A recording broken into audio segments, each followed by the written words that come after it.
definitely creating content that helps people is really the solution. What really works is building a community, consistently doing events like webinars, and producing content specifically for certain categories. You earn that raise and you earn that job. Welcome to Future Fuzz, the digital marketing podcast. Hey everybody, welcome to the next episode of Future Fuzz, the digital marketing podcast. Today I'm joined by Jim Kalbach, and I'm very excited about the show today, I'm going to have to say.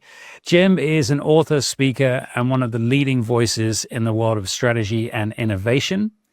In the episode today, Jim is going to unpack jobs to be done. Not that well known in the marketing world, I have to say, so I'm sure we're going to dive into some interesting topics.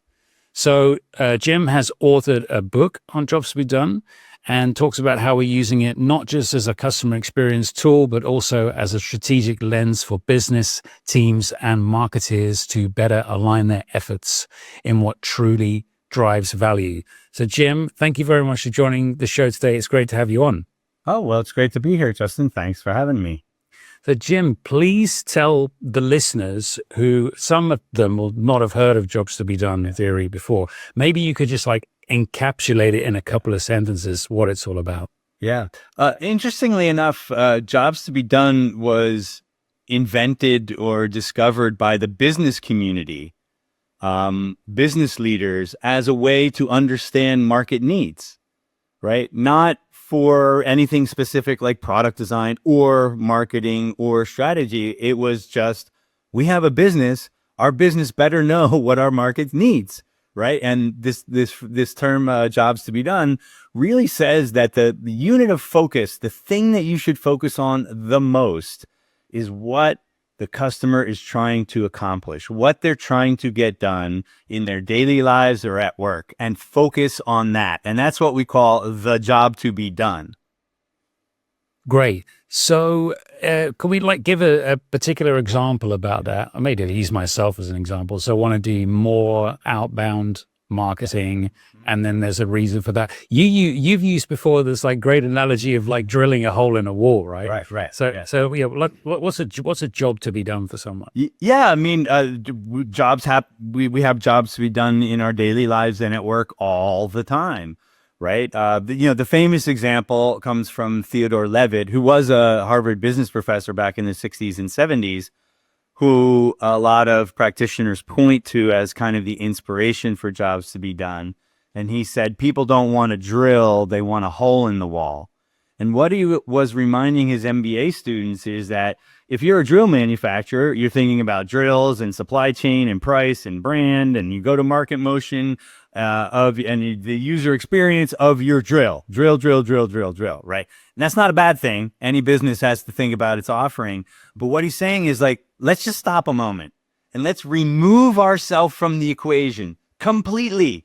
It's not about you. It's not about your brand. Let's put that aside. Let's look at making holes in the wall, because that's the objective that people have. So if you think about making a hole in the wall, that's a job to be done. We can study that and find where the opportunities for innovation or differentiated value are. But so is something like commute to work, or prepare a meal, or pitch a project, right? Or even network at a professional event. Those are all types of jobs to be done. So any solution that you may have existing on the market, one of the first questions is not how great is your product and how many features does it have, rather, what is the job that gets done for people? And once you identify that, you leave everything you knew about your technology or brand behind, because we don't care about it. Primarily because we don't want to make the assumption and bring our bias to the table that people even need our stinking product at all. Right. We don't make that assumption. We just want to know, what are they trying to get done? And then you work back into the solution that way. Yeah. We speak to companies, we speak to leaders, and they say that they're trying to solve someone's problem. They're trying to look at problems that someone wants to have solved, right? And then they try and push in their value proposition. Yep. This is where we're adding value. Where does that go wrong? Because sometimes it works really well, but where does it go wrong? I think it goes wrong in a a very, I mean, it's so pervasive, you almost don't see it, but an inability to distinguish between your solution and the stuff that your solution does and what people are actually trying to get done independent of that. Right. And the jobs to be done mindset clearly separates that. It says anything that's technology or solution, we're going to leave over there. And the framework, by the way, and the analysis that I teach in my courses, it gives you practice on doing that. When you see a situation, you're like, that's the solution. This is the job to be done. And being able to make that distinction, I think, is harder than it sounds, A, and B, not a lot of people do it really well, right? I see this, for example, in customer success. I used to head up the customer success team at Mural where I work. And we would think customer success is getting more people to use the product. And that's not customer success. Customer success is helping them pitch their project or complete a marketing campaign, right? And that's independent of my solution. So this ability to distinguish, I think, is where things go wrong. Where does time fit into all of this? Because if you say, like, listens to the show, they're from an often marketing background, they're running agencies, they're in the software business. Where does the effect of time and communicating with let's say a customer or a client that you want to work with, have an impact on how you think about what they need to get done? Do you mean like a point in time? Like, what do they need, like right now in 2025? Yeah, well, like time is having a big impact on everything in the moment, because if you look at the way people are behaving and buyers' journeys and customer journeys, they're being, let's say in the B2B world, they're being stretched massively, right? Yeah. There's this crazy stat which says like 99% of your audience are not in a buying mood. I'm talking about B2B here, right? 99% are not in the buying mood. So you got to keep top of mind. You got to try and help solve their problem all the time without them being engaged in the sales process. So does that have any impact? Because a lot of people struggle with that. Yeah, no, that's an interesting question. And I think things like buying mood and buyer's journey, that actually comes after we do a jobs to be done investigation. So what we want to try to do is understand what is the underlying core job to be done. And we describe that in a universal foundational way. And when you do that, it's actually timeless. Right. So if we take the example of listening to music, right? Yeah. 100 years ago, they used to crank up a phonograph and put a disc on it, right? And then we had, cassettes and the Walkman, right? And then, MP3s and the iPod, right? And now it's streaming music, right? But the steps in listening to music haven't changed. So by removing technology and solutions and buying from our thinking, we actually end up with this timeless model of what people are trying to get done. Now, what you can then do is compare your current situation against that, but the timeless model never changes, right? Yeah. In fact, I've done some jobs to be done analysis here at Mural where I work over 6 years ago now. And I create what's called a job map. That's one of the techniques in the framework. And I can pull that back out. And that's it. They're doing the same thing. They're just doing it in a different way. Oh, and guess what? In the future, they might be doing it in VR or with a chip planted in their brain. Right. But the fundamental steps to get it done are timeless. And that's this type of separation that I was talking about, realizing that the point in time and the technology solutions that you have available now aren't the job to be done. Those are the means to the ends. We want to understand the ends. And if you do that, you future-proof your thinking. Yeah. I love that phrase, future-proofing your thinking. Yeah. It's amazing. Yeah. So I'm going to give a classic example, right? So going to think of a real world example. So one of the challenges a lot of people face in the agency world is they're constantly worried about their pipeline. Right. So, what they want to do is they want to be introduced to new organizations and new clients. And they say, this is the services that we offer. These are the amazing clients that we've helped before. And they want to go in and all the agency cares about is pitching. They just want to pitch. Right. And I think it was quoted in Mad Men, as soon as a company wins a client, they start losing them because they're only thinking about the pitch. Yeah. What lessons could they learn? How could they sharpen what they're doing by looking at the jobs to be done framework in that situation? Yeah. I mean, obviously you represent your solution and your product and your brand, and you stand up there, and that's what you're ultimately about and why you're there. But I think if you switch your language, right, and focus on the listener's job to be done and truly try to understand that, not in the context of your product or your solution, right? So, hey, you're trying to get this done, right? And I understand your pain points. And by the way, the jobs to be done framework can get very, very specific and very, very granular into what we call an unmet need, right? So what's the unmet need? The unmet need. And those are the success criteria for getting the job done. So anytime you have a job to get done, you have a success criteria. How do you know you did it well, right? Yeah. And we can diagnose all of those success criteria and then prioritize them, but to the ones that are most important but least satisfied.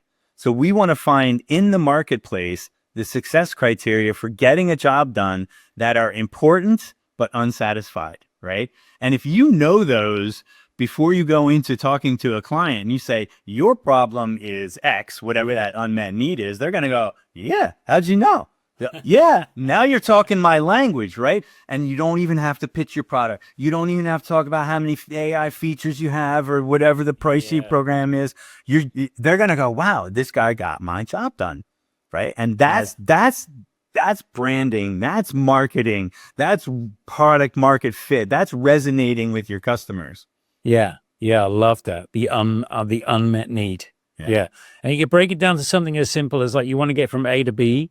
Yep. That's the job to be done. Correct. And you get a car for it, right? Get a car from go to A to B. Right. But it could be a bike, it could be a motorbike, it could be any of it. It could be a plane, it could be a helicopter. Yeah. But then how do you know you got that job done successfully, right? It's like, well, I want to minimize the chance of getting wet, or I want to minimize the chance of getting in traffic, or I want to, reduce the chance of being late to the appointment that I'm going at, right? And those are all the success criteria I just rattled off there, the minimized statements that I had. And if you list all of those out and then prioritize them, you don't have to guess at which one is most important. The market can actually tell you what's going on. Once you know I'm trying to get from A to B, and the biggest unmet need is I want to minimize the chance of being late at my destination. Yeah. The combination of that is very powerful for driving marketing campaigns, for driving sales pitches. Right? Yeah. Because now you have it's going to just come right out of your mouth. You could also then bring that to your product team and say, all those features you're trying to build, fix this problem first, right? Right. And if those things are in sync, right? If the marketing, sales, and the product are all focused on the same unmet need, that's really, really powerful. And that's one of the effects of jobs to be done, is it also comes with a framework and a language that can be a cross-silo language inside of your organization to talk about your market, right? You don't have marketing and buyer personas over here in the marketing team and user personas over in the product team and whatever the heck salespeople do in terms of their personas. It's hey, we're trying, all of us, right? We're trying to get this unmet need together, and you're expressing it in the same way. That's really powerful for cross-team alignment too. Yeah, I was going to say, was going to be one of my next questions actually, is so what's a really good way of implementing this in teams and having that really strong cross-team alignment? I mean, it's challenging, right? Because so many companies working in silos, sales are not talking to marketing are not talking to products. Yeah, what would be your advice there?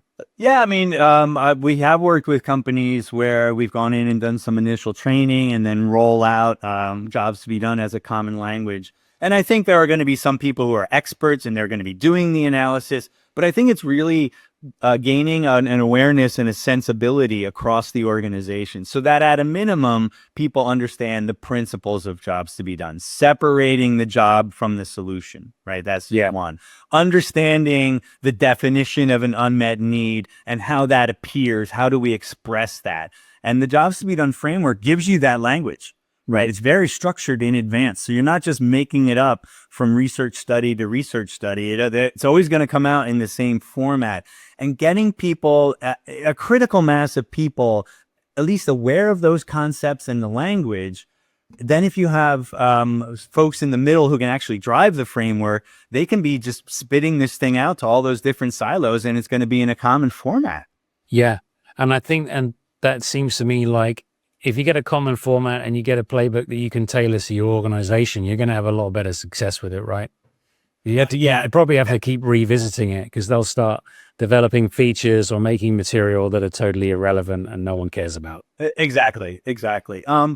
And we have worked with organizations that have done that at scale, 400 people trained in jobs to be done. Again, trained at various levels, right? There are practitioners and facilitators. And to do that, in order to do that, you have to have a commitment.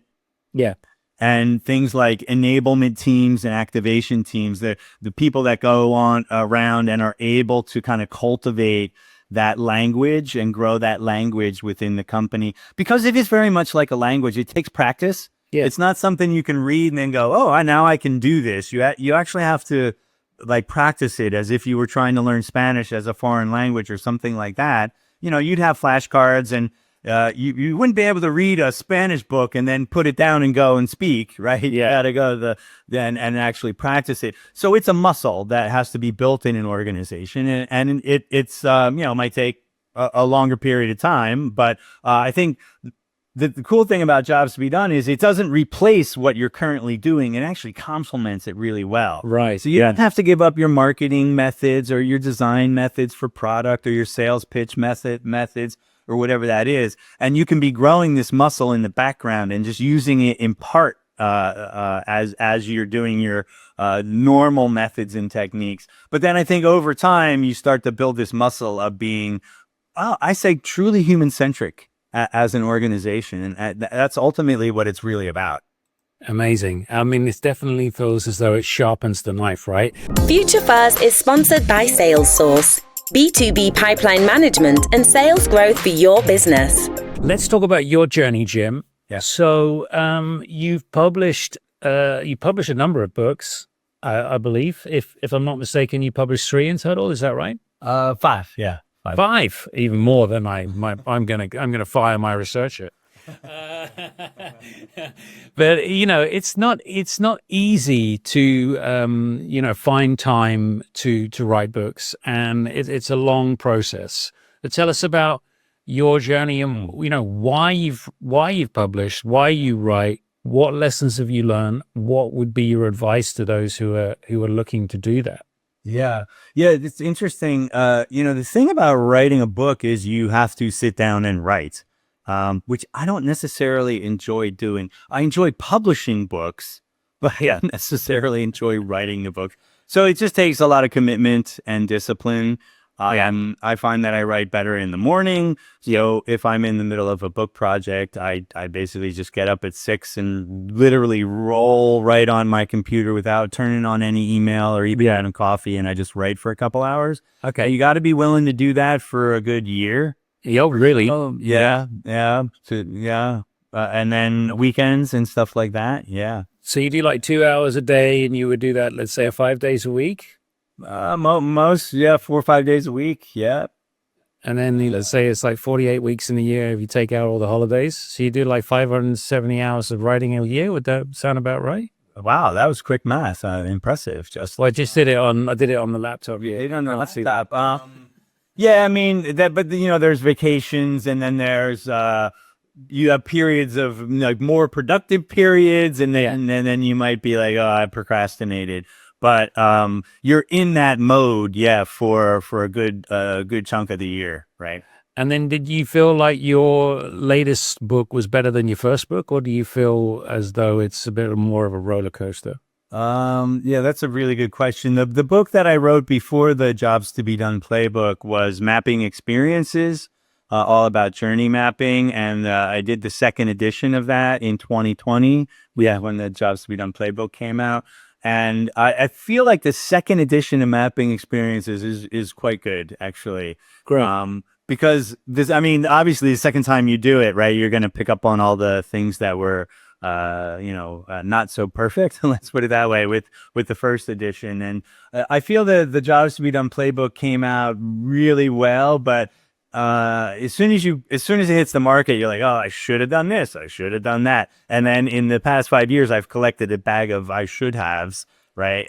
So right now, I really like my second edition of Mapping Experiences, but I don't want to undersell the Jobs to Be Done playbook because it's helped a lot of people too. Yeah, amazing. And are you going to do a second edition of the Jobs to Be Done playbook? Talked about that. However, since the book has come out, I do a lot of teaching and coaching and things like that, and I've learned quite a bit about how to explain Jobs to Be Done. And I think what I'm going to do next is actually write kind of the sequel to it rather than update it. Right. Because I have enough new stuff. It's net new, not in the book at all.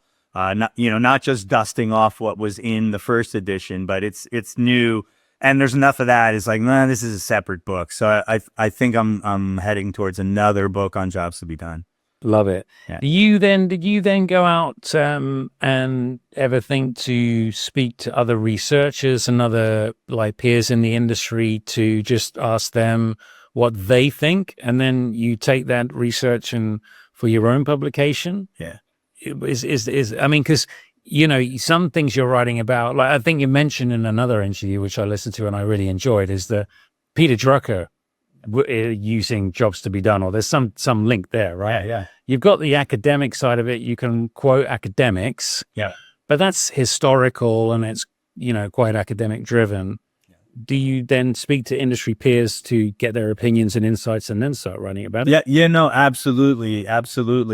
Since the Jobs to Be Done playbook came out in 2020, I launched an online resource called the Jobs to Be Done Toolkit, and we have some online courses there, also live courses. But one of the things we also do through the Jobs to Be Done Toolkit is a monthly, I call it a meetup, a community meetup. It's not really a webinar. It's 2 to 3 or 4 dozen sometimes people interested in Jobs to Be Done, and we just get together and talk about a problem. But there's always a guest that I find. I'm out on LinkedIn and I see somebody did something interesting with Jobs to Be Done, and then they'll come in and share their new method or new approach on the Jobs to Be Done Untangled. That's the name of the series, Jobs to Be Done Untangled. But we leave 40 minutes for Q&A. So it's more of a discussion than anything. But through that, I'm out interfacing with all kinds of practitioners out in the field all the time. And we get, which, is fortunate for me because I get to speak with them in person privately too. And to hear what they're doing. So I'm constantly trying to learn from other practitioners. But I'll tell you, the thing where I learn the most is from teaching students. Okay. Participants in my workshop, they give me the most helpful feedback. And how goes that? Do they ask you loads of questions or will they challenge you? Oh my gosh. Yeah. Sometimes they challenge me. Yeah. Too, which is great. I love it. I love it when they do. But even just the questions, because I'll think in my mind, laying there in bed or wherever the ideas come in the shower or whatever. And I'm like, oh, I just found this great way to explain this concept in Jobs to Be Done. Right. And then I'll teach to that. And then people go, huh? And I'm like, whoa, wait. What's going on in your mind right now? And then they I didn't think about that the right way. Anyway, I've been doing that now for 5 years. And I'm like, okay, I know that if I say it this way, I'm going to confuse people. But if I say it that way, I'm not. That's actually been the biggest help for me. And it's why I think I'm in a position to write a new book, because I've learned a little bit more about the technique of Jobs to Be Done, but more so I've learned how to explain Jobs to Be Done. Yeah. That's amazing. So I think anyone listening out there, that's a great piece of advice. Go into teaching and training and helping people, and you will get so much feedback and so much information that it will give you like eons of material to write again. Because that's the thing. Like I've always thought, love to write a book or love to produce some content. It's about time. That's really interesting. You said 2 hours a day, 4 days a week, get up out of bed. Yeah. Or, if you're a morning person, or some people do it in the evening. So that's a great piece of advice. But that's an amazing piece of advice, is like engage with people, teach people, and then take that feedback, because you'll have so much information, so much content to write about, right? Absolutely. Yeah. And I've done that with all my books too, even Mapping Experiences. Before I wrote the first edition of that, for 4 or 5 years, I was out at conferences teaching, a workshop, like a condensed 3-hour workshop at a conference on mapping experiences. Same thing with Jobs to be Done. Before I wrote the Jobs to be Done playbook, I workshopped that for 4 years or so. 4 years. Wow. 4 years. Yeah. Kind of just like a comedian, right? Before the comedian does the Enormo Dome, they go to New York City, comedy club in the basement, and they start doing their material. Right. Yeah. It's a very similar concept, and yeah, I recommend it. Some people have said you never learn anything when you're talking, and I'm like, it's basically trying to say listen more, and I'm like, no, I actually learn a lot when I'm teaching, right? If you pay attention to the feedback, and I just learn immensely through teaching. Yeah, that's amazing. That's amazing.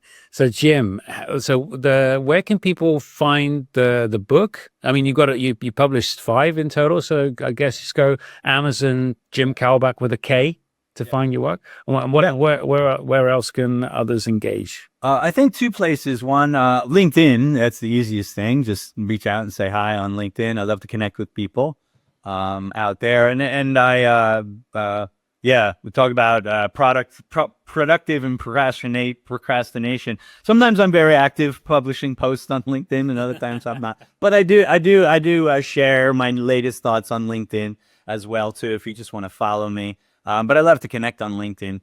The other big place I think is the Jobs to be Done Toolkit. Yes, JTBD toolkit.com, and we have some free downloads. And the webinar that I mentioned is there, and that's free for anybody. The monthly meetup, you can see the next one coming up on the Jobs to be Done Toolkit. We have a online course, and we do live courses there as well. I love the idea of the webinar, which basically becomes a big Q&A and a big community session for anyone to engage and chime in and ask their questions. That sounds like so much fun. It is, and then they talk with each other, which is great, because I'm an author, and then I bring in a guest who may be semi-famous or not, and we present our content. But then it's like, it's about you. Come on, you got talk to each other. Yeah, and then you have this conversation that was completely unplanned, and it's not about me or my special guest or anything like that. It's really about what question does the community have. It's a great format, and it's open to anybody. Love it. Some great marketing advice there. And when it's spontaneous, it's always the best, right? Totally. Cool. They say time flies when you have fun. We come to the end of the show, Jim. All right. Really appreciate you coming on. It's been a great conversation. Thank you. Yeah, well, thanks for having me. Obviously, I'm passionate about the topic, and I love talking about jobs to be done. Thanks for tuning in and making the choice to listen to this podcast. If you liked what you've heard today, please don't forget to subscribe.